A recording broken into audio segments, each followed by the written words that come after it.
भगवते वासुदेवाय। ओम नमो भगवते वासुदेवाय।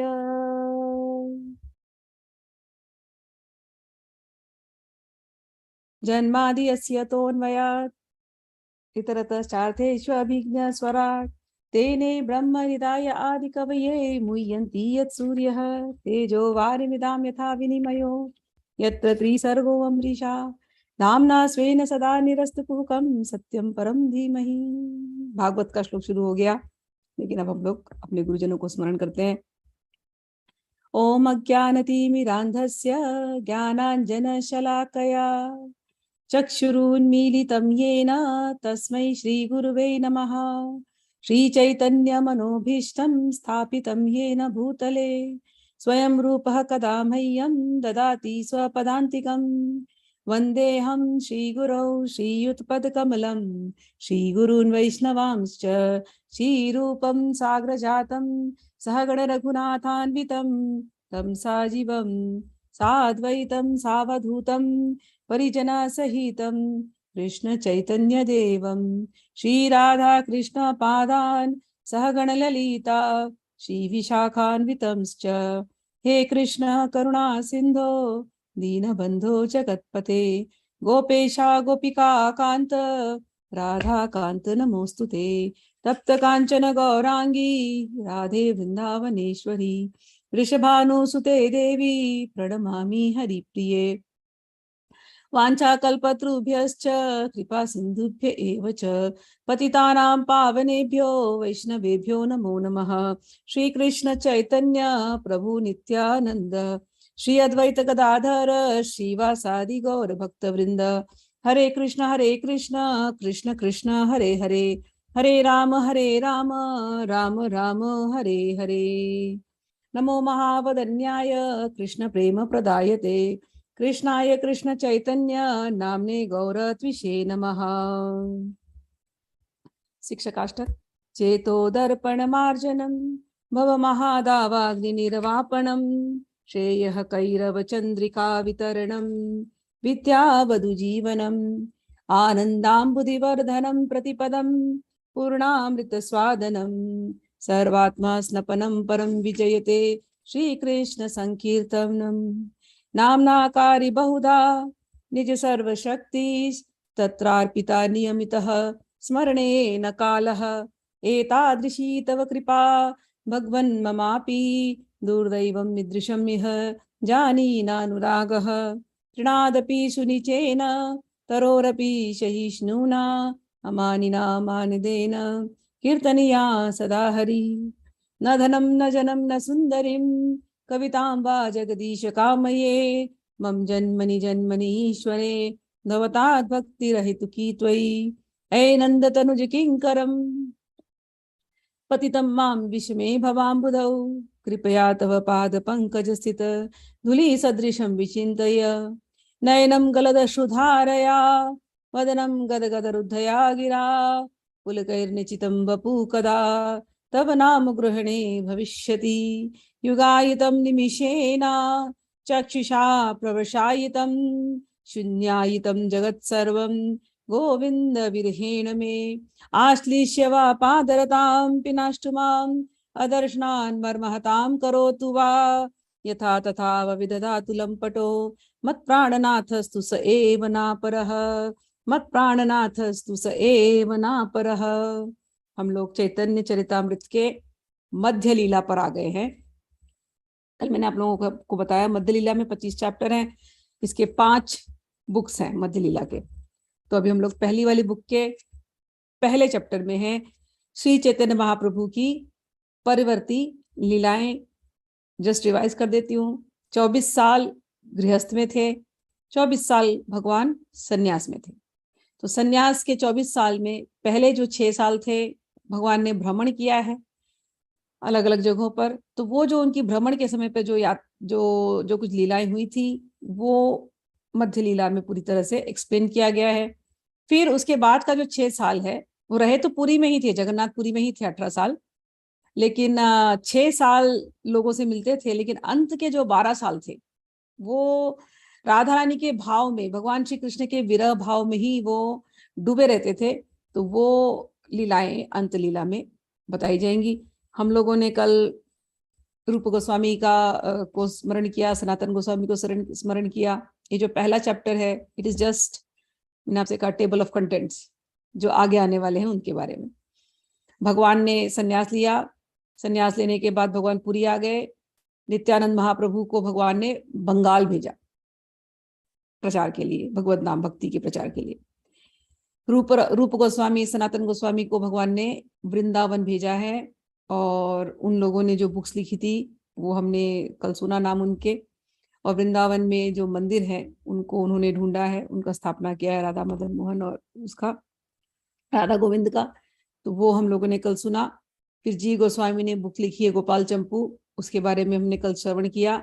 हमने कल जहाँ एंड किया था कि भगवान जगन्नाथ मंदिर में जाते थे और उनकी भाव गोपियों जैसे हो जाती थी, तो अब हम लोग उसके आगे पढ़ने वाले हैं। जगन्नाथ जी का जब दर्शन करते थे, जगन्नाथ, सुभद्रा और बलराम का, अब चैतन्य महाप्रभु कहाँ पर है? जगन्नाथपुरी में। जगन्नाथपुरी कहाँ है? ओडिशा में। भगवान का जन्म हुआ था नवद्वीप मायापुर में, तो सन्यास लिया है मायापुर में, अब नहीं जाएंगे, अब पुरी में रहेंगे, ठीक है ना, सन्यास के बाद। तो रोज दर्शन करने जाते, तो इनके अंदर तो ये राधा रानी थे, भले शरीर से दिख रहे हैं कोई एक आदमी जैसे पुरुष का देह है, लेकिन मन के अंदर भाव राधा रानी के, प्राण राधा रानी का, हृदय राधा रानी का। तो वो जब भी कृष्ण को देख रहे हैं जगन्नाथ रूप में, तो उन्हें लगता है ये क्या है, बांसुरी कहाँ है, यमुना जी कहाँ है, ये क्या, इनके हाथ में तो बांसुरी ही नहीं है, ये सुभद्रा जी के साथ यहाँ क्या कर रहे हैं, ये बलदेव जी के साथ यहाँ क्या कर रहे हैं, इन्हें तो मेरे साथ निवृत्त त्रिकुंज में होना चाहिए, इन्हें तो कुंजों में होना चाहिए सखियों के साथ, यहाँ ये अच्छा नहीं लग रहा इस प्रकार से। तो वो भाव उनका आता है, और इसमें लिखा है कृष्ण अपने भाई तथा बहन के साथ कुरुक्षेत्र आए हुए थे, तो वो जो बिछो, तो ये एक लीला है।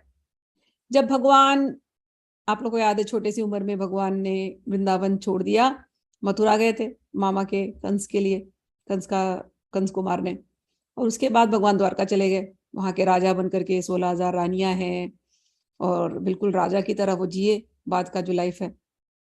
लेकिन बिगिनिंग का जो लाइफ है, पैदा होने से लेकर के जब तक वो वृंदावन में थे, वो ग्वाल बाल की तरह थे, छोटे से। और भगवान को भी अपनी वही लाइफ सबसे ज्यादा प्रिय थी। इट इज, जैसे अपने जीवन में हम लोग देखें तो बचपना बचपना ही है, भले कोई कैसे भी स्थिति में रहा हो बचपन में, बचपन के दोस्त है ना, और बचपन की सहेलियां, बचपन की गलियां, जिन गलियों में, जिन मैदानों में खेले होंगे बचपन में। हम जैसे आज भले महलों में रहते हो, लेकिन बचपन में शायद हम छोटे से घरों में रहते होंगे, भले एक बेडरूम में 10 लोग सोते होंगे, कितनी तकलीफों में जिए होंगे। सबका अलग अलग स्टोरी है, हर एक की स्टोरी अलग है, कोई महलों में रहा होगा, कोई छोटी सी जगहों में रहा होगा। लेकिन बचपन की जो यादें होती हैं, बचपन का जो माहौल होता है, वो आगे आप कितनी भी दोस्तियां बना लो, कितना भी आप जीवन में पालो, लेकिन बचपन का जो जो एक आनंद होता है वो अपने आप में अलग होता है। उसमें एक नेचुरल प्यार होता है, भले आदमी 50 साल का हो जाए, लेकिन अगर स्कूल के फ्रेंड्स मिलते हैं तो आदमी फिर से 14-15 साल का हो जाता है, 8-9 साल का हो जाता है, बिल्कुल वैसी बातें करने लगते हैं, है ना। तो ये बचपन की जो यादें, ये कभी नहीं छूटती। तो भगवान श्री कृष्ण जब आए थे, भले ये भगवान है, लेकिन हमारे साथ उन्होंने वैसी ही लीला की थी जिसको हम खुद पढ़े तो महसूस कर सके। ऐसा नहीं कि मतलब बड़ी बड़ी लीलाएं भी की थी, लेकिन ये जब छोटी छोटी लीलाएं जब भगवान के हम स्मरण करते हैं, तो भगवान से एक विशेष प्रेम होने लगता है, स्ववर्गे परमा प्रीति। अपने जैसा कोई होता है तो हमको उससे प्रेम करते बनता है ज्यादा। भगवान भगवान है, हमें लगता है भगवान दूर है, कहीं मंदिर में है, कहीं आसमान में है, कहीं वैकुंठ लोकों में है, कहीं, तो भगवान बड़े दूर लगते हैं। लेकिन भगवान वृंदावन में आए थे, भगवान दोस्तों के साथ खेल रहे थे जैसे हम खेलते थे। जैसे हमारे स्कूल में लंच का जब रिसेस होता था, तो एक दूसरे का डब्बा लेकर के शेयर करना करते थे ना इंडिया में, स्कूलों में। यहाँ तो नहीं होता, इंडिया में तो होता था, सबके सबके डब्बे से खा लेना। और फ्रेंड्स की मदर्स भी ऐसी होती थी कि उनको पता, अगर अगर हम घर जाके बोल दे कि हमारे ये फ्रेंड को आपके हाथ का पराठा अच्छा लगा या आपके हाथ की इडली अच्छी लगी, तो मम्मी अगले दिन एक्स्ट्रा डब्बा बना करके देगी कि भैया उनको भी दे देना, है ना। ये सब जो जो दोस्ती में जो बचपन में किया होता है। भगवान कृष्ण की लीलाएं पढ़े आप, ऐसी ही लगती हैं। शायद चैतन्य महाप्रभु की लीलाएं पढ़े, जो श्रीधर के यहाँ जाकर के केले के पत्ते के लिए 2 घंटे झगड़ रहे हैं। तो ऐसी ऐसी लीलाएं भगवान श्री कृष्ण ने भी की अपने दोस्तों के साथ, चाहे अपने सखियों के साथ। इतना प्रेम, सखियां उनकी छोड़ नहीं सकती थी उनको, इतना प्रेम था। और बचपन की लीलाएं, बचपन की लीलाएं, भगवान को मट्टी में खेलना, जैसे हम लोग छोटे थे मैदान में जाके खेलते थे, ऐसे ही मट्टी में खेलना, गाय चराना, गाय चराते चराते थक के नीचे सो गए किसी पेड़ के नीचे, गोवर्धन की पहाड़ी पर, किसी चट्टान पर, और सारे फ्रेंड्स वहीं पर बैठे हुए हैं। जैसे बच्चे बात करते, कान्हा तो ऐसा करेगा क्या, कान्हा ये कर, कान्हा को ऐसे छेड़ो, कान्हा के हाथ वैसे छेड़ो। तो बिल्कुल भगवान ने वैसी लीलाएं की है जैसे हमने अपने बचपन में खेला है अपने लोगों के साथ। तो वो लीलाएं देखो तो रिलेट होता है। तो अब उस लीला में भगवान बचपन में वृंदावन में रहे, तो भगवान के लिए वृंदावन की यादें कभी छूटती ही नहीं है। वो भले द्वारका चले गए, वो राजा की पदवी में है, वो 16,000 रानियों के हाथ गिरे हैं, लेकिन उनके हृदय से कभी भी वृंदावन का जो सरल जो जीवन था, वो ग्वाल बाल वाला जो जीवन, वो कभी उनके हृदय से जाती नहीं उसकी याद। कई बार भगवान अकेले द्वारका के महलों में वृंदावन को याद करके रोते थे। ऐसी भगवान की दशा थी। कभी हमको भी होता है ना अपना बचपन, हाय वो बचपन। बचपन के वो लोग न जाने कहाँ होंगे, ऐसा होता है ना कभी कभी, हम नहीं मिल पाते। इवन दो अभी तो खैर world world is very connected, Facebook है, व्हाट्सएप है, आप ढूंढ सकते हो, फिर भी बहुत फ्रेंड्स नहीं मिल पाते अभी भी, कहाँ है क्या पता। तो उस जमाने की बात है, 5,000 साल पहले, जहाँ फेसबुक नहीं है, जहाँ व्हाट्सएप नहीं है, एक बार गांव से निकल गए, ना कोई ऐसी फ्लाइट्स है, ना कोई ऐसी कार्स है कि जाना भी अपने आप में सरल हो। तो एक बार निकल गए, किधर है वृंदावन, उत्तर प्रदेश में। और भगवान रह कहाँ रहे थे, Dwarka. Dwarka is in Gujarat, very close to Maharashtra. कितना डिस्टेंस है यहाँ, मतलब वृंदावन से यहाँ आना, वो भी अपने आप में उस समय पे कोई गाड़ी नहीं, कोई फ्लाइट्स नहीं, ट्रेन्स नहीं, तो वो भी अपने आप में बड़ा काम होगा उनके लिए, पूरे रथ लेकर के जाओ, सब कुछ लेकर के जाओ। तो it was not a easy thing, कि मिलना आसान नहीं था।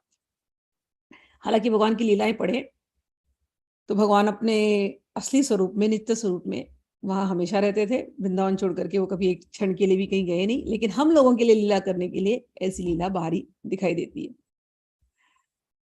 तो इतने, एक बार निकल गए वहां से तो सब लोग इंतजार करते रहे, खास करके राधा रानी। भगवान बोले मैं शाम तक आ जाऊंगा। भगवान ऐसा बोले, अरे तुम चिंता मत करो, मैं आ जाऊंगा, जल्दी आ जाऊंगा। अब वो आ जाएंगे कह करके भगवान निकले, और भगवान रिटर्न नहीं आए। लेकिन वो आ जाएंगे, उस समय शाम थी एक्चुअली जब निकले, तो बोले अगले दिन तो मैं आ जाऊंगा, तुम लोग चिंता मत करो। तो उस समय जो जो जो माहौल था, जो रंग था, गेरुआ रंग आकाश का। तो रात वो निकल गए श्री कृष्ण, और राधा रानी ने देखा कि इंतजार करती रही कि अभी आएंगे, अभी आएंगे, आ जाएंगे, आ जाएंगे, आ जाएंगे, सारे गांव वाले इंतजार करते रहे, आ जाएंगे, आ जाएंगे, लेकिन भगवान कभी आए नहीं। तो ऐसा मैंने एक कथा में पढ़ा था कि राधा रानी ने वो गेरुआ रंग देखा शाम का ढलते हुए आकाश का, तो राधा रानी ने गेरुआ ही पकड़ लिया। गेरुआ रंग के उन्होंने अपना श्रृंगार छोड़ दिया, और उन्होंने गेरुए रंग के कपड़े पहन लिए। गेरुआ रंग एक उम्मीद थी उनके लिए, कि भले अभी शाम के समय निकल गए हैं, लेकिन सवेरा होगा, सवेरे में भी आकाश का रंग गेरुआ होता है, और आ जाएंगे नंदनंदन। लेकिन कभी वो आए नहीं। राधा रानी ने श्रृंगार छोड़ दिया, उनके ही इंतजार में बैठी रही कि कभी तो मिलेंगे, कभी तो मिलेंगे। ये जो भाव राधा रानी ने गेरुआ पहना, वो जो विरह की भावना, वो चैतन्य महाप्रभु ने, वो कृष्ण को वो बात बहुत जैसे चुभी सी थी अंदर में, कि मेरे प्रेम में राधा रानी ने सब छोड़ दिया था। और श्री कृष्ण ने कहा, जब उन्होंने चैतन्य महाप्रभु का अवतार लिया, भले वो श्री कृष्ण है, उन्होंने कहा अगर राधा ने गेरुआ पहना था मेरे लिए, तो मैं भी गेरुआ में ही रहूंगा। तो वो श्री कृष्ण चैतन्य महाप्रभु का जो अवतार है, भले श्री कृष्ण है लेकिन वो गेरुआ सन्यास में है, भले दिखाई दे रहे सन्यासी, लेकिन हृदय में राधा रानी का ही प्रेम है, राधा रानी का ही भाव है। उसी लीला में जब ये चले गए इतने दूर, तो उनकी मुलाकात बाद में 100 साल बाद हुई कुरुक्षेत्र में। तो कुरुक्षेत्र में जब वृंदावन वाले भी आए थे, सूर्य ग्रहण था, और कुरुक्षेत्र है हरियाणा में, तो यूपी, हरियाणा, गुजरात, अब मैं स्टेट इसलिए बता रही हूँ कि आप लोग आइडिया लगा सको, नहीं तो ऐसे कुरुक्षेत्र बोल दूंगी तो आपको समझ में नहीं आएगा। समझ में आया ना? तो यूपी में है वृंदावन ब्रज, और वहां से आना है हरियाणा। अभी आप लोग गाड़ी लेकर के चलेंगे आज के जमाने में, कार लेकर के, तो आप 6-7 घंटे में आप पहुंच जाएंगे। नहीं, एक्चुअली वृंदावन से हरियाणा तो ट्रेन से भी लंबा लगता है, but I am just saying car लेकर के चलेंगे तो इट्स इजी टू रीच, या ट्रेन से भी आप पहुंच जाएंगे 6-7 घंटे में। बट ये मेन जगह ये लोग आए कुरुक्षेत्र में, सूर्य ग्रहण लगा था, तो पूजा के लिए सब आए थे। तब ब्रज में खबर गई कि हम लोग भी चलते हैं, हमारा कान्हा आएगा वहां पर, चलो इस बार तो कान्हा से इसी बहाने मुलाकात हो जाएगी। तो सारे ब्रजवासी, अब तब जब छोटे थे इमेजिन, छोटे से अब सब बड़े हो गए, सबके अपने अपने परिवार हैं, सब अपने परिवार को लेकर के सारे ब्रजवासी आए। लेकिन वो गांव में रहते थे, तो आप लोग इमेजिन कर सकते हैं, गांव का जो माहौल है वो बदलता नहीं, वो वैसी के वैसी है, गांव सीधे साधे लोग, अपने गाय वाय सबको अपना। तो पहले जब टोली चलती थी गांवों से तीर्थ यात्रा पे, अभी भी आप लोग कभी कुंभ में जाए तो, अभी सब लोग शहरों में रहते तो मैं बता नहीं पा रही हूँ, बट जो लोग ने कभी देखा होगा, अभी भी कुंभ मेला लगता है ना, तो गांव से जब टोली आती है, specially they don't have money to travel या ऐसे, तो वो बेचारे लोग अपने घर से पूरा गट्ठर वट्ठर सब लेकर के आते हैं, बैलगाड़ी लेकर के आते हैं, और उसके अंदर खाना वाना सब लेकर के आते हैं, और वो लोग जगह जगह पे कैंपिंग करते हैं, रुकते हैं, फिर ऐसे सिकड़ी लगाते हैं जगह जगह पे, वहीं पर अपनी खिचड़ी बनाते हैं, रोटी बनाते हैं, खाते हैं, फिर आगे बढ़ते हैं। ऐसे लोग तीर्थ यात्रा पे निकलते हैं। तो ये जो ब्रजवासी आए होंगे कुरुक्षेत्र से, तो ऐसे ही निकले होंगे, पूरा गांव निकला होगा और कान्हा से मिलने आ रहे हो तो ये तो आए वहां पर, कुरुक्षेत्र आए, और भगवान आ रहे कहाँ से? द्वारका से। भगवान तो रानियों के साथ, 16,000 रानियां, और भगवान का तो ठाठ ही अलग है। सुभद्रा जी आ रही हैं, उसी ठाट में आ रही हैं, बलदेव जी आ रहे हैं उसी ठाट में, वो भी राजा। तो आए वहां से ये लोग नगाड़ों के साथ, दास दासियां, और राजा महाराज जी आ रहे हैं, ऐसे करके आ रहे हैं, हाथियां चल रही है, घोड़े चल रहे हैं, इतने नौकर नौकरानियां चल रही हैं, पुष्प बरसाए जा रहे हैं, नृत्य हुआ जा रहा है, और तोरण सब जगह दिखाई दे रहे हैं, झंडे दिखाई दे रहे हैं, सेना पीछे से आ रही है, अलग से सिक्योरिटी गार्ड्स। ये बेचारे ब्रजवासी देख रहे हैं हमारा कान्हा कहाँ है पूरी भीड़ में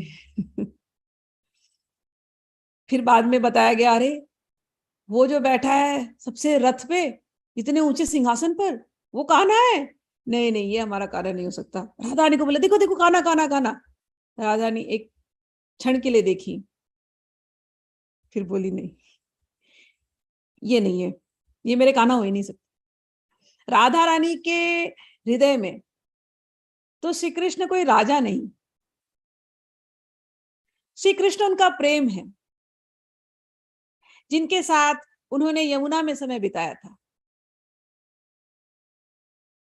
उस समय पर भगवान श्री कृष्ण ऐसे मुकुट लगा करके, और एकदम भगवान वनमाली थे, भगवान वन की माला पहनते थे, वन में जो पुष्प आते उसकी माला पहने हुए, भगवान लकुटी बांधे हुए, भगवान मुरली बजाते हुए, भगवान सिंपल, भगवान राधा रानी के चरणों में गिरते हुए, गोपियों के चरणों में गिरते हुए, ऐसे जिस श्री कृष्ण को उन्होंने प्रेम किया, इतना सरल, कोई एक आदमी था वो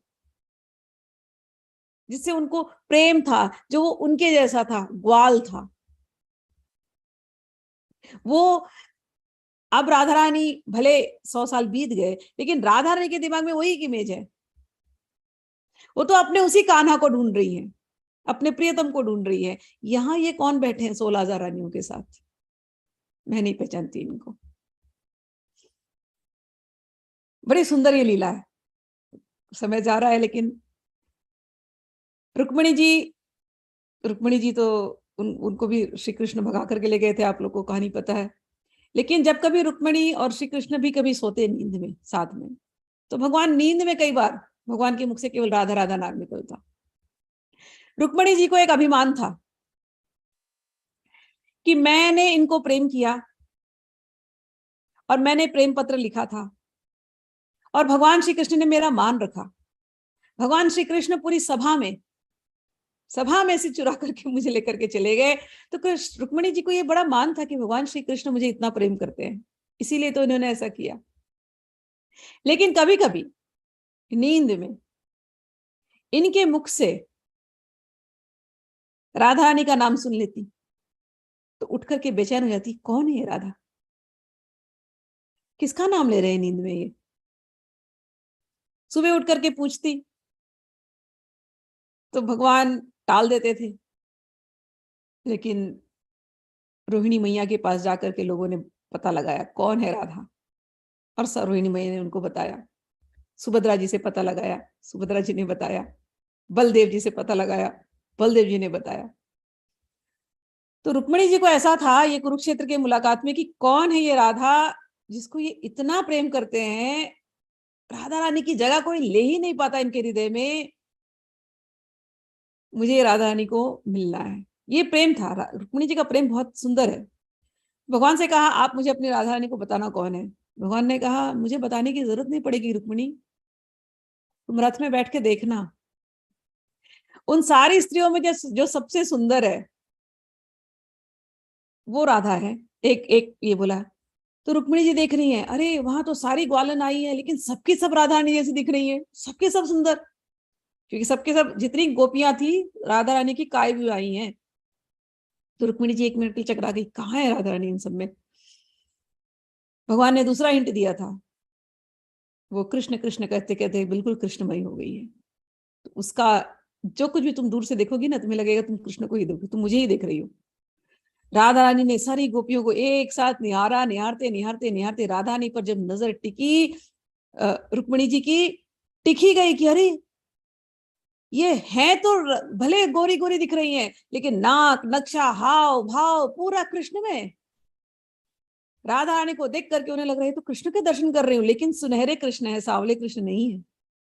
गई सीधा रुक्मिणी जी, राधा रानी को गले लगा ली। रुक्मिणी जी में ये प्रेम जलन नहीं था। मेरे कृष्ण जिन्होंने मुझे इतना आदर इतना सम्मान दिया, मेरे कृष्ण ने श्री राधा रानी से प्रेम किया, तो मैं भी मेरे ये राधा रानी से प्रेम करती तो मुझे भी राधा रानी से प्रेम है, क्योंकि कृष्ण को इनसे प्रेम। ये प्रेम की ये जो ब्रज उपासना है, ये प्रेम की सर्वोपरि जो जो स्थिति होती है ना, वो है। इसको एक्सप्लेन करना मुश्किल है। नॉर्मल वर्ल्ड में इसको अगर हम एक्सप्लेन करने जाएंगे तो जलन झगड़े के कारण बन सकते हैं, लेकिन यहाँ प्रेम में समर्पण है, तत्सुख सुखी, कि हम जिससे प्रेम करते हैं उसको उसके सुख में हमको सुख है। बहुत सुंदर सुंदर लीला है। अभी तो मैं यहीं पर रोकती हूँ, उस लीला को ज्यादा और आगे नहीं बढ़ाऊंगी क्योंकि समय चला जाएगा, पूरा क्लास उसी में चला जाएगा। तो रुक्मिणी जी ने इस प्रकार से राधा रानी को देखा, और यहाँ से राधा रानी और सारी गोपियां श्री कृष्ण का दर्शन कर रही हैं, और राधा रानी कहती ये मेरे कृष्ण नहीं है, ये मेरे कृष्ण नहीं है। तो ये जो भाव है सुभद्रा जी का, बलदेव जी का और जो जगन्नाथ जी का, इसी भाव में जगन्नाथपुरी में भगवान रहते हैं। भगवान जो है रथ यात्रा में जब निकलते हैं तो रथ यात्रा का भाव ही ये है कि भगवान उस मंदिर से निकलते हैं। वो लक्ष्मी जी का निवास है, जगन्नाथपुरी का जो मंदिर है वैभव से भरपूर है।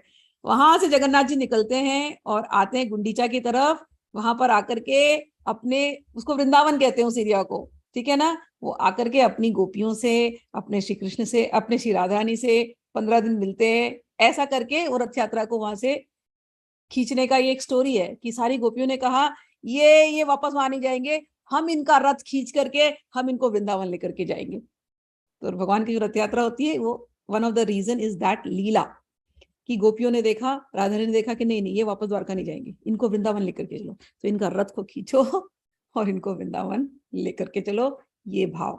ठीक है। तो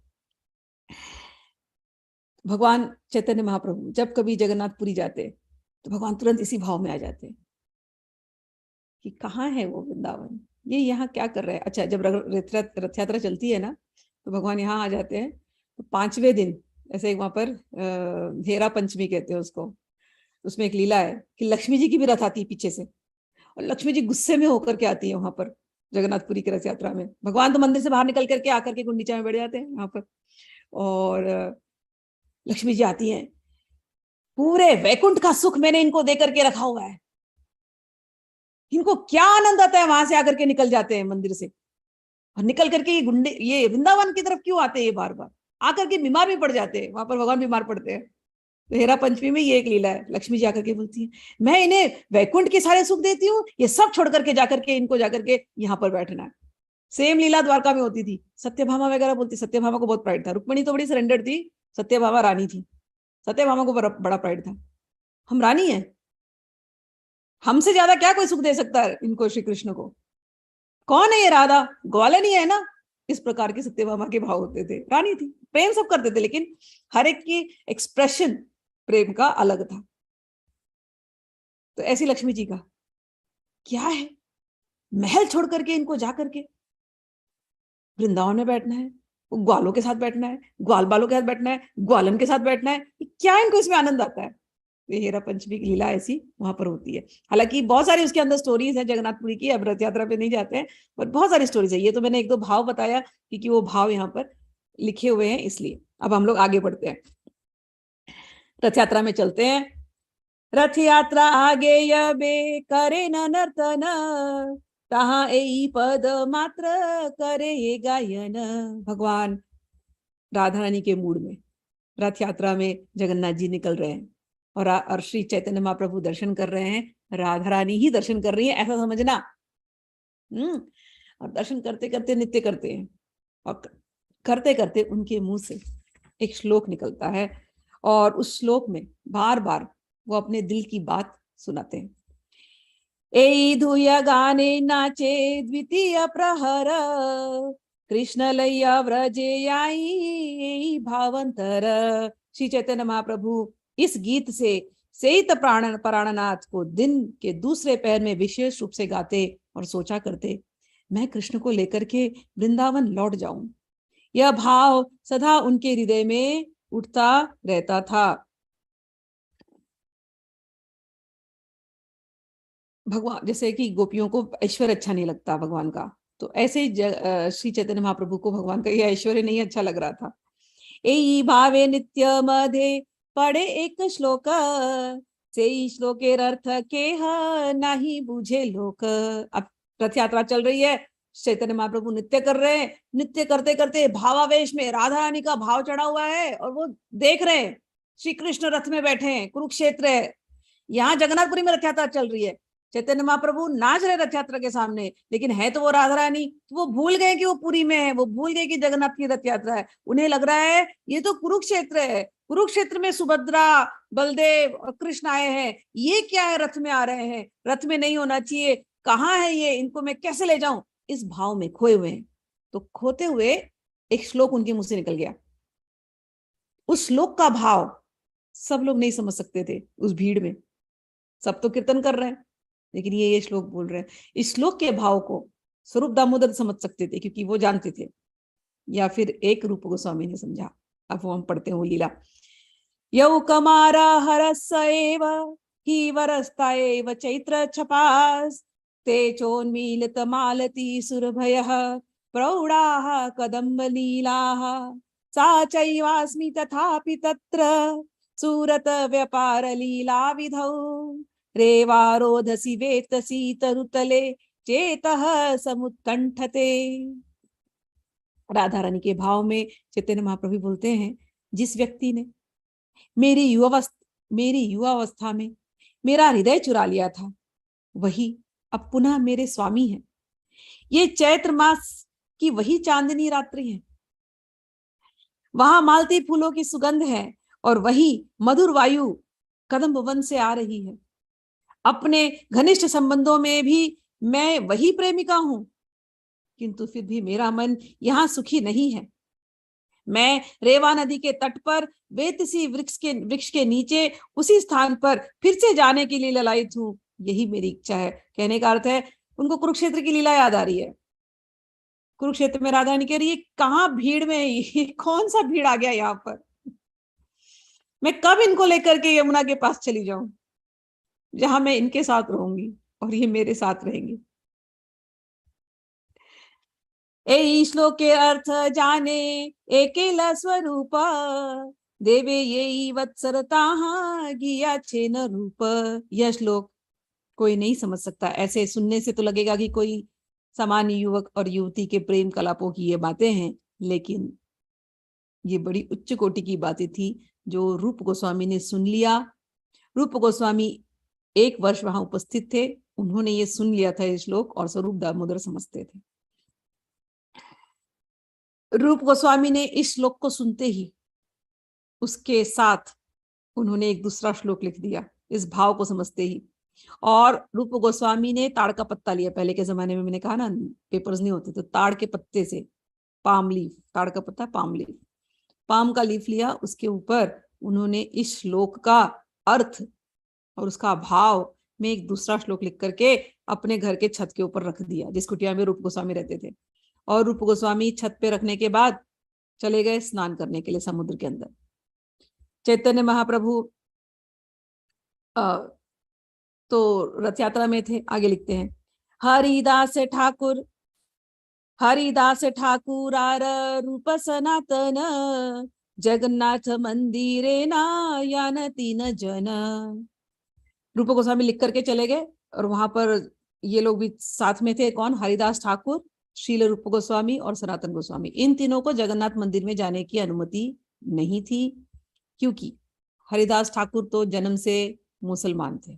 ठीक, याद, हरिदास ठाकुर की कथा बहुत आएगी, आप लोग सुनना, इतनी सुंदर कथा है। जन्म से मुसलमान थे, लेकिन भगवान की भक्ति में दिन का 22 घंटे जपते थे, और 3 लाख जो मंत्र है भगवान का, वो हरे कृष्ण महामंत्र वो जपते थे। ऐसी उनकी स्थिति थी। और रूप गोस्वामी और सनातन गोस्वामी का तो हमने थोड़ी सी चर्चा की है, आगे और डिटेल में आएगी। रूप गोस्वामी और सनातन गोस्वामी उस समय पर नवाब के यहाँ काम करते थे, इसलिए इनके नाम भी, क्योंकि मुस्लिम रूलर के अंडर काम कर रहे थे, इनके अंदर वो संघ बदल गया था, तो मुस्लिमों वाली आदत भी थी, और इन्होंने अपने नाम को बदल भी लिया था, और मुसलमान इनके नाम हो गए थे। तो नाम थे उनके, मुझे नाम सकार मलिक ऐसे एक नाम था एक का, और एक का नाम था दबीर खास। रूप गोस्वामी का नाम था दबीर खास, और सनातन गोस्वामी का नाम था साकार मलिक। तो ये मुसलमान नाम थे, इनकी आदतें भी मुसलमानों वाली थी, तो इसीलिए इनको जगन्नाथपुरी के मंदिर में आने की एंट्री नहीं थी। आज भी पुरी के मंदिर में जाएंगे तो हिंदू लोगों को ही अलाउ करते हैं, अन्य किसी धर्म वालों को नहीं करते। लेकिन जैसे अभी तो भगवान की कृपा, लेकिन देखो कैसी है भगवान अपने भक्तों को बहुत प्यार करते हैं। मुझे तो लगता है भले ये रथ यात्रा उन्होंने परंपरा बनाई है, लेकिन रथ यात्रा के बहाने भगवान मंदिर से बाहर निकलते हैं हर साल।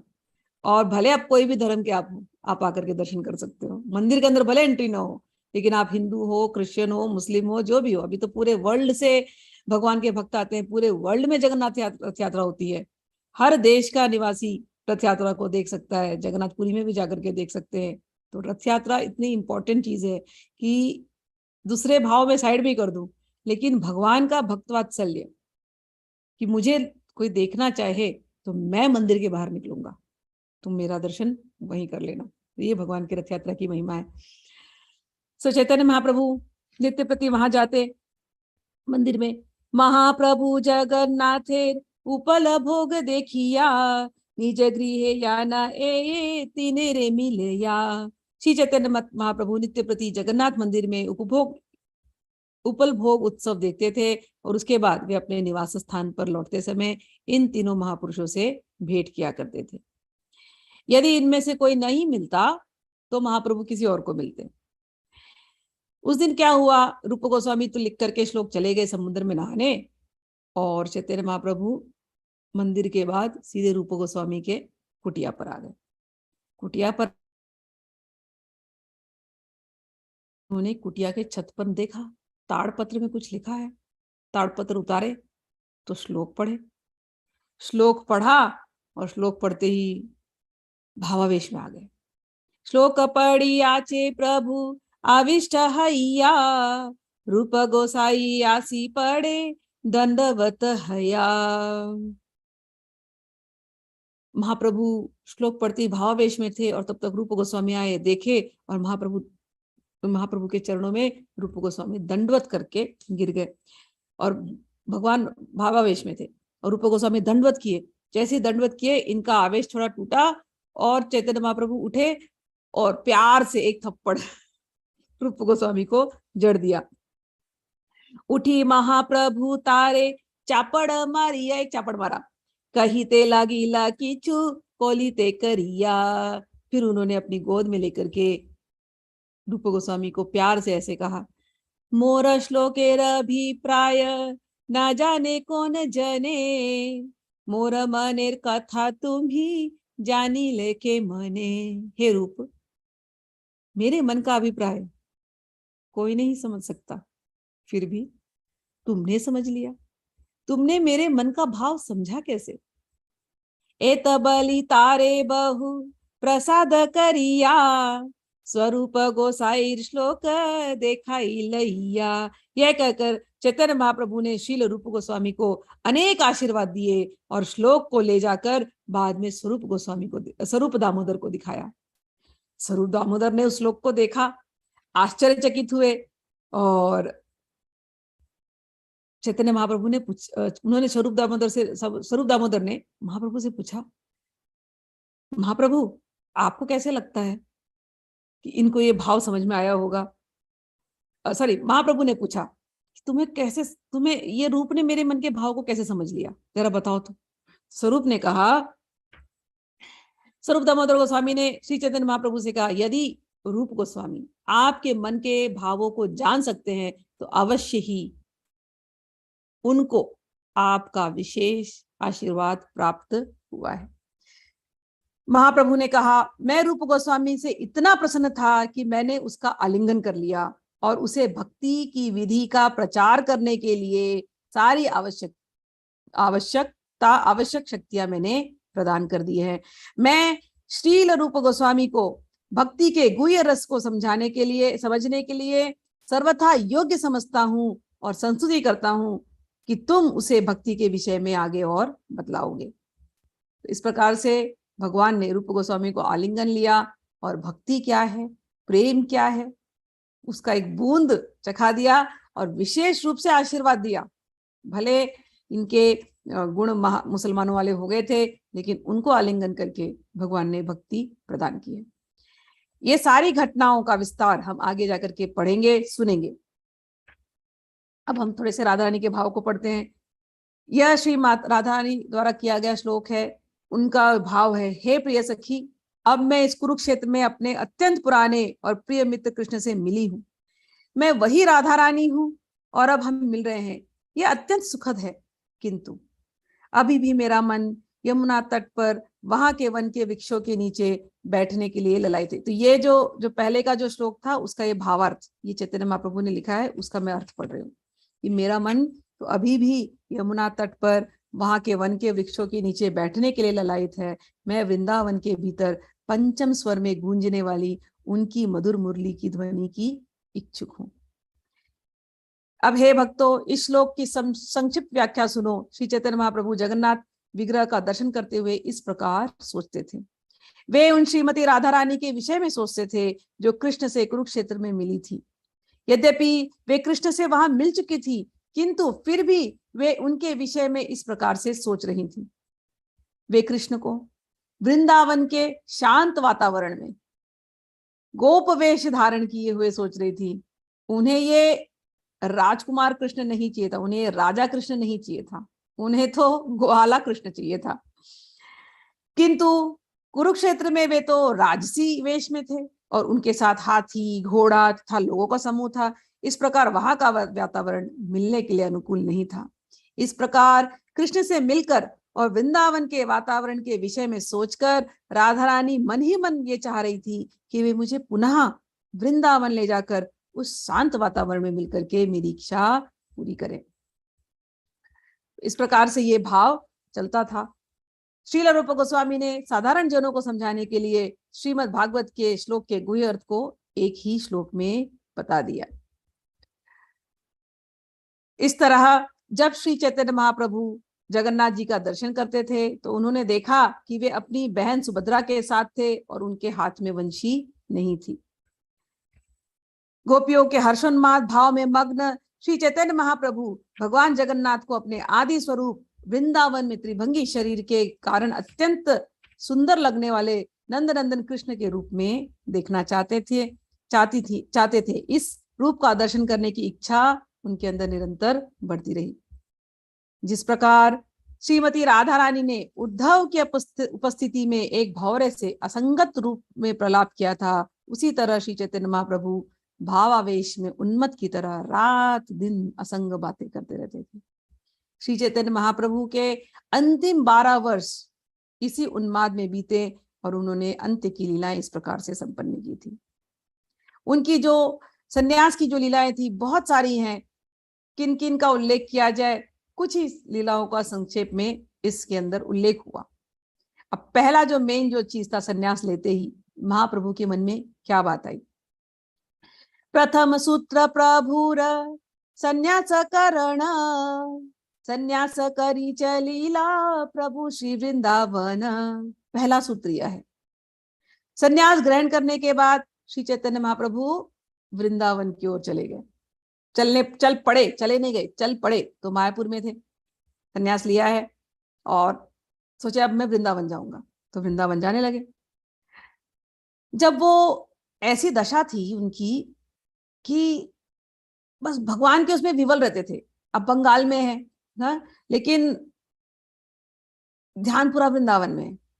तो क्या हालत हो गई उनकी। निकले वृंदावन की तरफ, प्रेमे ते विवल बाहे नाही कसमरण, राड़ा देश 3 दिन करीला भ्रमण। अब निकले, वृंदावन जा रहा हूँ। और बंगाल के केवल राड़ देश में, नित्यानंद प्रभु का जो क्षेत्र था, उसी राड़ देश में ही वो अटके हुए हैं। 3 दिन तक घूम रहे उसी के अंदर ही। राड़ देश में नदी नहीं है और ये ढूंढ रहे हैं उन्माद में, यमुना कहाँ है। 3 दिन तक खाना पीना भूल गए, बंगाल में ही घूम रहे, वृंदावन के खोज में। नित्यानंद प्रभु को देखा, नित्यानंद प्रभु ने, ये क्या हो गया। नित्यानंद प्रभु गए, उनको बोलते आपको यमुना जानी है ना, मैं ले चलता हूँ, मेरा हाथ पकड़ी। और ये खोए हुए, हाँ यमुना ले चलो। कहाँ है यमुना, मैं श्री कृष्ण को यमुना ले जाना चाहती हूँ। जहाँ हम लोग साथ में रहेंगे कल्प वृक्ष में, ये कहाँ चला गया, ये कौन है, ये कृष्ण, मैं नहीं जानती इनको। रथ में इस प्रकार के भाव में वो प्रलाप किए जा रहे हैं। नित्यानंद प्रभु ने हाथ पकड़ा, बोले चलिए आपको मैं यमुना ले जाता हूँ। तो बंगाल में तो गंगा जी है, यमुना जी का है बंगाल में। बस उनको गंगा जी के किनारे ले गए, बोले देखिए महाप्रभु, ये जो देख रहे हैं ना, यही यमुना है। हाँ, चैतन्य महाप्रभु इतने उन्माद में है, हाँ यमुना आ गई, अब तो कृष्ण को यहीं पर बैठाएंगे। तो इस प्रकार से देखते हुए निकल रहे। तो यमुना नहीं, गंगा जी के किनारे उनको चलाया जा रहा है, ये बोल बोल करके कि ये गंगा जी नहीं है, ये यमुना जी है। और वो यमुना जी के भाव में चलते जा रहे। और इतने उन्माद में थे, नित्यानंद ने प्रभु ने हाथ पकड़ते उनको सीधे शांतिपुर लाया। शांतिपुर है अद्वैत आचार्य का घर, और उस अद्वैत आचार्य के घर पे शशि माता आई थी, और भी मायापुर से बहुत सारे लोग आकर के बैठे थे। ये लीला नित्यानंद प्रभु ने जानबूझ के कराई, क्योंकि जैसे ही भगवान ने सन्यास लिया, भगवान ने किसी को नहीं बताया, केवल 5 लोगों को पता था कि ये वृंदावन की तरफ जा रहे हैं, बिना किसी को बताए, बिना एक फाइनल फेयरवेल, जिसको हम कहते हैं ना कि हम अच्छे से बोल बाल के सबको कि अब हम निकल रहे हैं, ऐसा कुछ नहीं। इतने उन्माद में थे, अब वृंदावन जाना है बस। तो बिना किसी को बताए वहां से निकल पड़े, केवल 5 लोगों को पता था, उसमें से नित्यानंद महाप्रभु को ये बात पता थी। तो नित्यानंद महाप्रभु पीछे पीछे आकर के 3 दिन घूमे, भूखे प्यासे। नित्यानंद प्रभु ने हाथ पकड़ा और उसी उन्माद में इनको उठा करके अद्वैत महाप्रभु के घर लाए। वहां पर सब लोग बैठे थे, तब जाके इनको थोड़ा होश आया, इनको भोजन कराया गया। भोजन कराने के बाद ये नॉर्मल हुए, फिर सबसे मिले। मायापुर नहीं ले जा सकते थे इनको, क्योंकि अब सन्यास हो चुका था, तो वापस मायापुर अपने बर्थ प्लेस में नहीं जाना था उनको। शांतिपुर में नॉर्मल जगह है, वहां सब लोग आ सकते थे। तो मायापुर से सब लोग शांतिपुर आए हैं, इनको भी राड़ देश से शांतिपुर लाया गया, और सबको फिर मिला करके भोज भंडारा हुआ।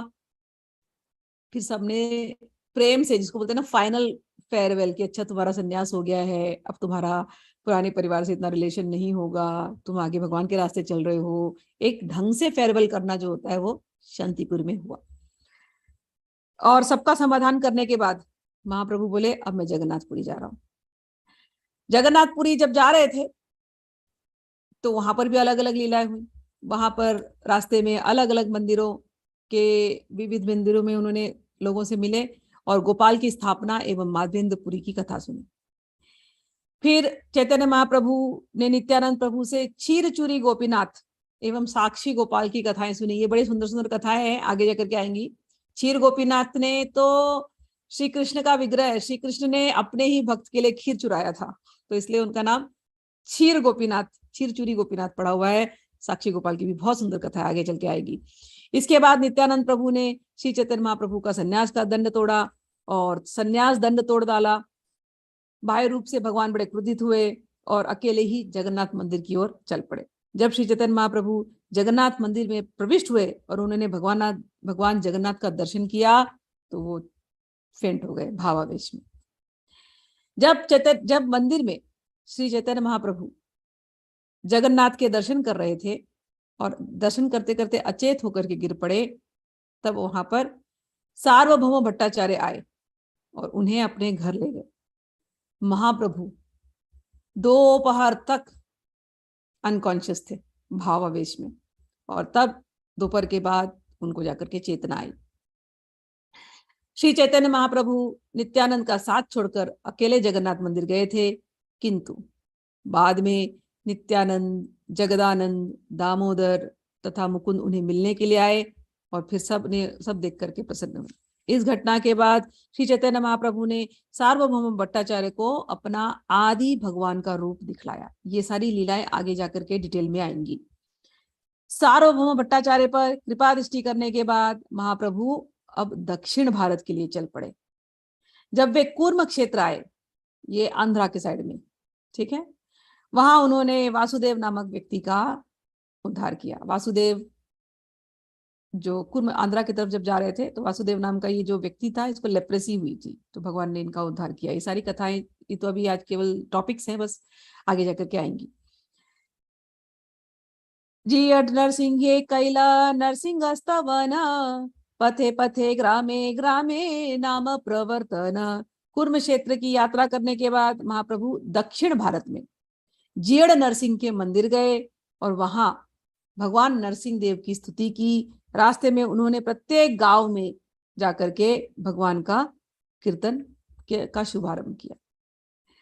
इसी रास्ते में चलते चलते गोदावरी नदी पड़ी। गोदावरी नदी पर के वहां पर एक वन था। ये नदी देखते थे ना कोई भी तो इन्हें लगता था बस ये यमुना जी आ गई, और यमुना जी के साथ एक वन, तो उन्हें लगता था बस ये वृंदावन है गोदावरी तट के पास, लेकिन सोचते थे यमुना जी आ गए। और उसके बाजू में एक वन है तो बोलते थे वृंदावन आ गए। तो इसी जगह में उनकी रामानंद राय से भेंट हुई। ये बहुत ही अद्भुत लीला है रामानंद राय की। आगे चल करके एक बड़ा चैप्टर इसी पर ही है, इनकी और रामानंद के संवाद इतने सुंदर हैं, उसका हम आगे श्रवण करेंगे। उसके बाद ये तिरुपति गए, तिरुमल तिरुपति, वहां के स्थानों की यात्रा की और वहां पर भी जाकर के खूब भगवान के कीर्तन का प्रचार किया। और मंदिर के बाद कई रास्ते में उनको पाषंडी लोग भी मिले, पाखंडी नास्तिक भी मिले, उनका भी दमन किया। और फिर उसके बाद अहोबिला नरसिंह भगवान का दर्शन किया। तो ये जो जगह है अहोबिल मंदिर, उसके आसपास बहुत सारे 9 नरसिंह मंदिर है, 8 मंदिर और है, तो टोटल 9 नरसिंह का मंदिर अहोबिल क्षेत्र में नरसिंह का ही मंदिर है भगवान का। तो बहुत ही सुंदर सुंदर मंदिर है, तो उन मंदिरों का उन्होंने दर्शन किया। उसके बाद चलते चलते चलते चलते कावेरी नदी के पास आ गए। कावेरी नदी के पास श्रीरंगम, आप लोगों ने सब नाम सुने होंगे, सब साउथ के नाम है।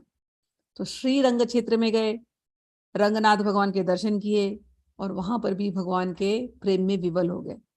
इस प्रकार से अब चतुर्मास आ गया। तो 4 महीने सन्यासी कहीं नहीं जाते, उनको एक जगह रुकना पड़ता है। तो उस चतुर्मास में भगवान त्रिमल भट्ट के घर पे रहे। त्रिमल भट्ट बहुत बड़े वैष्णव थे और प्रकांड विद्वान थे, और चैतन्य महाप्रभु से मिलकर के बहुत ही विस्मित हुए। और चतुर्मास इन लोगों ने वैष्णव परंपरा के हिसाब से भगवान का नाम लेते लेते, विष्णु सहस्त्र नाम करते करते, भजन कीर्तन नृत्य ये करते करते इन्होंने 4 मास बिताए। 4 मास समाप्त होने के बाद चैतन्य महाप्रभु सारे दक्षिण भारत का भ्रमण करते रहे। तब उनकी भेंट परमानंदपुरी से हुई। इसके बाद महाप्रभु ने भट्टाधारी के चंगुल से अपने सेवक कृष्णदास को बचाया। तो साउथ पहुंच गए थे, केरला के पास। केरला के पास भट्टाधारी ये एक ब्राह्मणों का संप्रदाय है, लेकिन ये ब्राह्मण तांत्रिक लोग हैं और तांत्रिक में भी काला जादू जो ब्लैक आर्ट्स उसमें ये लोग माहिर हैं। तो अभी भी केरल का एक पर्टिकुलर सेक्ट, मतलब मैं तो हैरान हो गई थी जब उनके तंत्र शास्त्र को, मैं एक्चुअली लिपि तो मैं पढ़ नहीं सकती हूँ, लेकिन कुछ एक्सपर्ट्स लोगों से मैं कभी कभी सीखती थी तो पूछती थी, तो वो मुझे बताते, तो मैं तो हैरान हो गई थी, इतना ज्यादा तंत्र वहां पर डेवलप्ड है साउथ में, खास करके केरला साइड में। तो ये जो भट्टातीरी है ये बड़े उस टाइप के तांत्रिक थे, वाम तांत्रिक। उन्होंने एक कृष्णदास बोल करके एक सेवक था इनका, उसके ऊपर खूब तांत्रिक प्रयोग कर दिए थे। तो भगवान ने उस सेवक को, कृष्णदास को, इनके चुंगल से बचाया था।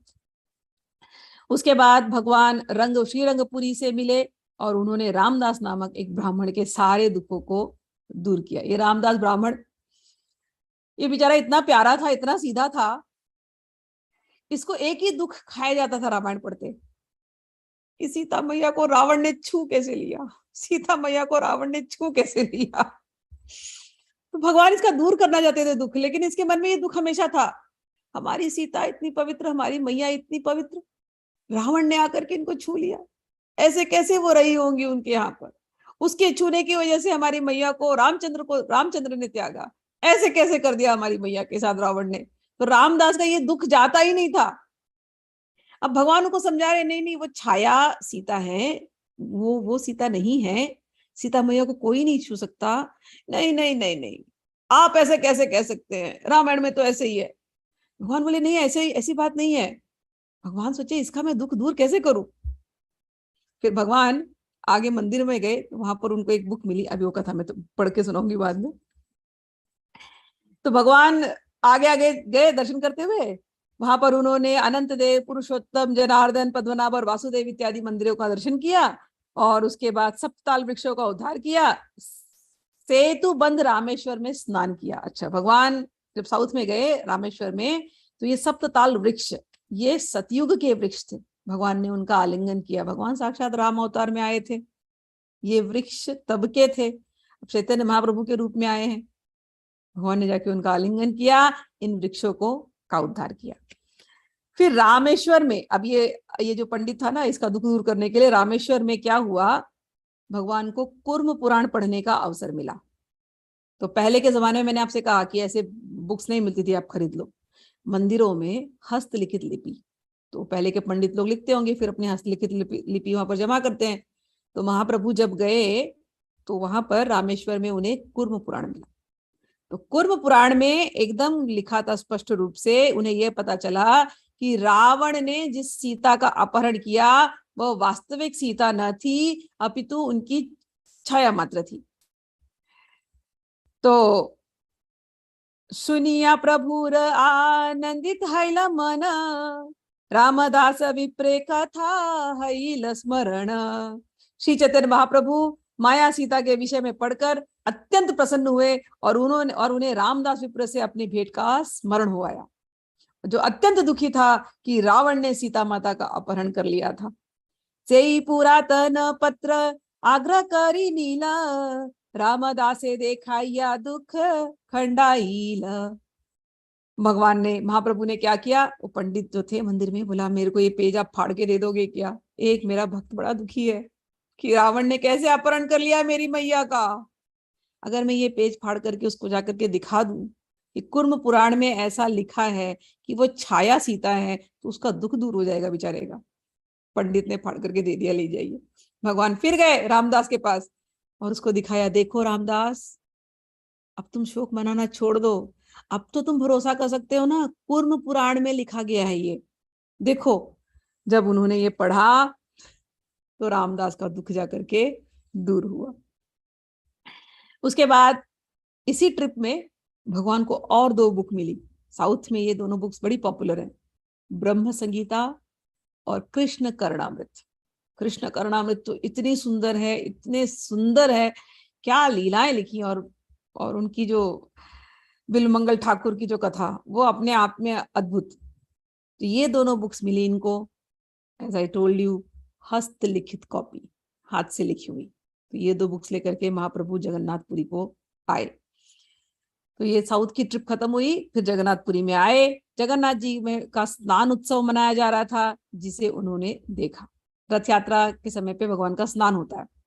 स्नान के बाद वो बीमार पड़ जाते हैं, फिर उनका तेल से मालिश होता है, 15 दिन का अनवसर होता है। उस 15 दिन के अनवसर में भक्त उनको देख नहीं सकते, तो वो अंदर में उनका ट्रीटमेंट होता रहता है पूरा। बीमार होते हैं भगवान, ऐसी सब लीलाएं हैं। तो अब अनवसर है तो देख नहीं सकते, तो इनको विरह होने लगा। इसमें तो लिखा नहीं है, लेकिन कहानी आपको बता देती हूँ कि गए मंदिर में, मुझे दर्शन करना है जगन्नाथ जी के, राधा रानी के भाव में। तो वो पंडित लोग बोले नहीं नहीं, अनवसर है, अब तो दर्शन नहीं हो सकता, अब तो भगवान बीमार पड़े हुए हैं, भगवान की सेवा शुश्रूषा हो रही है, अब नहीं हो सकता दर्शन। ये बोले भगवान कैसे बीमार पड़ सकते हैं, भगवान नहीं बीमार पड़ सकते, आप लोगों ने अपने आप से कुछ बना लिया है। अब पंडे लोग हैं। वो बोले महाप्रभु क्षमा कीजिए, दर्शन नहीं हो सकता, ये ट्रेडिशन कई सालों का है, अब 15 दिन के बाद ही आप दर्शन करना। महाप्रभु से रहा नहीं गया। वो विरह में जाकर के, समुद्र में जाकर के, मैं जीऊंगा नहीं, अगर मैं भगवान को देख नहीं सकता तो मेरा जीना व्यर्थ है, मैं जा रहा हूं समुद्र में डूबने। भगवान विष्णु समुद्र में मिलते हैं, मैं समुद्र में जा रहा हूं उनका आलिंगन करने। चले गए भावावेश में समुद्र में। तो समुद्र में भावावेश में गए, साक्षात भगवान विष्णु प्रकट हुए चतुर्भुज रूप में। चैतन्य क्या कर रहे हो, मैं हर जगह हूं, लो तुम मुझे मेरा आलिंगन करने आए हो ना, लो मैं हूं सामने हूं। जाओ अब यहाँ से अलालनाथ जाओ। फिर वहां से चैतन्य महाप्रभु निकले हैं, अलालनाथ आए हैं। तो ये 15 दिन में भगवान अलालनाथ रहते। बहुत सुंदर अलालनाथ का मंदिर है, मैं तो गई हूँ। अलालनाथ के मंदिर में एक शिला है, उसमें महाप्रभु गिरे हैं ऐसे भावावेश में, और गिरने पर उनके पूरे बॉडी की मार्क्स ऐसे लेटे हुए उस शिला में अभी भी है। तो अलालनाथ, कभी आप लोग जगन्नाथपुरी क्षेत्र जाए तो ये सब मंदिरों के दर्शन जरूर करना। Sakshi Gopal, very beautiful temple. मेरे तो इतने सुंदर सुंदर यहाँ पर मेरे ऊपर कृपा हुई है जगन्नाथपुरी में, कभी फुर्सत में बताऊंगी। अलालनाथ मंदिर गई तो मैं गीत गोविंद सुनाने की मेरी सेवा है, भगवान को मैं हमेशा गीत गोविंद सुनाती हूँ। तो मैं यूजली पब्लिकली मैं नहीं करती, पब्लिकली मैं बहुत शांत रहती हूँ, मुझे किसी के सामने कुछ बोलना नहीं होता है। लेकिन मंदिर गई तो मैं मेरी एक फ्रेंड के साथ गई थी। तो मेरी फ्रेंड के साथ जब हम जा रहे थे तो गाड़ी में मैं उसको गीत, मेरी फ्रेंड ने कभी गीत गोविंद सुना नहीं था, तो गाड़ी में मैं कार में उसको बता रही थी गीत गोविंद का भाव जगन्नाथपुरी का। तो उसने अलालनाथ मंदिर में मुझे फोर्स किया, नहीं नहीं अभी सुना, अभी सुना, मुझे सुनना है। मैंने कहा अभी नहीं नहीं, मंदिर में नहीं, हाँ मैं मन में पढ़ूंगी, बाहर सुना दे। बोले नहीं नहीं अभी सुना। अब मैंने कहा ठीक है। अब जब गीत गोविंद कहती हूँ तो मेरा भाव अलग हो जाता है। तो मैंने गीत गोविंद करना शुरू किया, मुझे नहीं पता, मैं तो आंख बंद करके सुनाने लग गई। और ऐसा होगा नहीं कि भाव छुएगा नहीं गीत गोविंद में, और जिसने अगर साधना की होती तो वो एक तारतम्य बन जाता है। और ये जब भाव में आते हैं कि साक्षात चैतन्य महाप्रभु बैठे हैं और उनको हम गीत गोविंद सुनाते हैं, तो उस समय गीत गोविंद सुनाने में जो भाव बनता है, दुनिया भूल जाती है, शरीर भूल जाता है, और भाव में केवल भगवान होते हैं और गीत गोविंद चलता है। ऐसी दशा हो जाती है। तो मैं तो सुनाती गई, मुझे नहीं पता, जब आंख खोल करके एक के पीछे न कितने श्लोक सुनाए, जब आंख खोल करके देख रही हूँ तो पीछे भीड़ मच गई लोगों की, बैठे हैं बहुत सारे लोग। और मुझे थोड़ा सा अटपटा भी लगा, बिकॉज पब्लिक में मुझे नहीं अच्छा लगता कुछ भी। वो पंडित बोल रहे हैं ऐसा तो गीत गोविंद किसी ने सुनाया नहीं है, ऐसे भाव में तो किसी ने सुनाया नहीं है। तो भगवान के दर्शन करके हम वहां से निकले तो मेरी फ्रेंड बोल रही है तुझे पता नहीं है, तू बोलती जा रही है, तेरा चेहरा ग्लो होता जा रहा है, और जो कोई भी वहां पर आ रहा है पंडित सबको बोल रहा है डिस्टर्ब मत करो, डिस्टर्ब मत करो, डिस्टर्ब मत करो। कितनी देर चला, तुझे आइडिया भी है? मैंने कहा नहीं, आइडिया तो नहीं है। बोले अरे कब से सब आकर के चुपचाप बैठ करके सुन रहे थे, क्या भाव था, क्या भाव था, मैंने तो कभी सुना नहीं, ये पहली बार सुना, लेकिन कितना सुंदर गीत गोविंद में भाव है। मैंने कहा ऐसे ही है, और मेरा कुछ नहीं है, ये गीत गोविंद और ये जगन्नाथ जी और चैतन्य महाप्रभु, ये इनकी कृपा है। उस क्षेत्र में जाते ही, जैसे अगर किसी ने ट्यून कर लिया इन लोगों से, ये 3 विग्रहों से, तो वो महसूस नहीं करेगा, ये पॉसिबल ही नहीं है। जगन्नाथ जी आज के समय में भी, मैं बोलती हूँ, जीते जागते देवता है, जीते जागते ऐसे ऐसे चमत्कार करते हैं भक्तों के साथ, आप हैरान हो जाओगे। जिसकी जैसी भक्ति, और हर भक्त के पास अपनी कहानी होती है कि कैसे मेरे मन की इच्छा इन्होंने पूरी की है। तो ये जगन्नाथपुरी का बहुत मतलब बहुत बहुत सारी लीलाएं हैं। अभी तो हम अलालनाथ के बारे में कह रहे थे, क्लास एंड करती हूँ इसी में ही, कि भगवान अनवसर हुआ और भगवान अलालनाथ में आकर के 15 दिन रहते थे। तो अलालनाथ में आज भी जब कभी आप दर्शन करने जाएंगे तो उस शिला के दर्शन आपको होंगे जहां भगवान इतने विरहातुर थे, इतने विरहातुर थे। ऐसी भगवान को गर्मी आई विरह में, रोने की, बॉडी हीट, बॉडी टेम्परेचर बढ़ जाता है जब हम उस विरह में, कि भगवान उस शिला पे गिरे हैं और गिरने से उसमें वो छाप पड़ गई है। तो भगवान करे आप लोग अगली बार जाना तो उस अलालनाथ मंदिर का भी दर्शन करना। तो अभी के लिए हम क्लास को एंड करते हैं, बाकी क्लास कल। जय श्री कृष्णा, हरि बोल।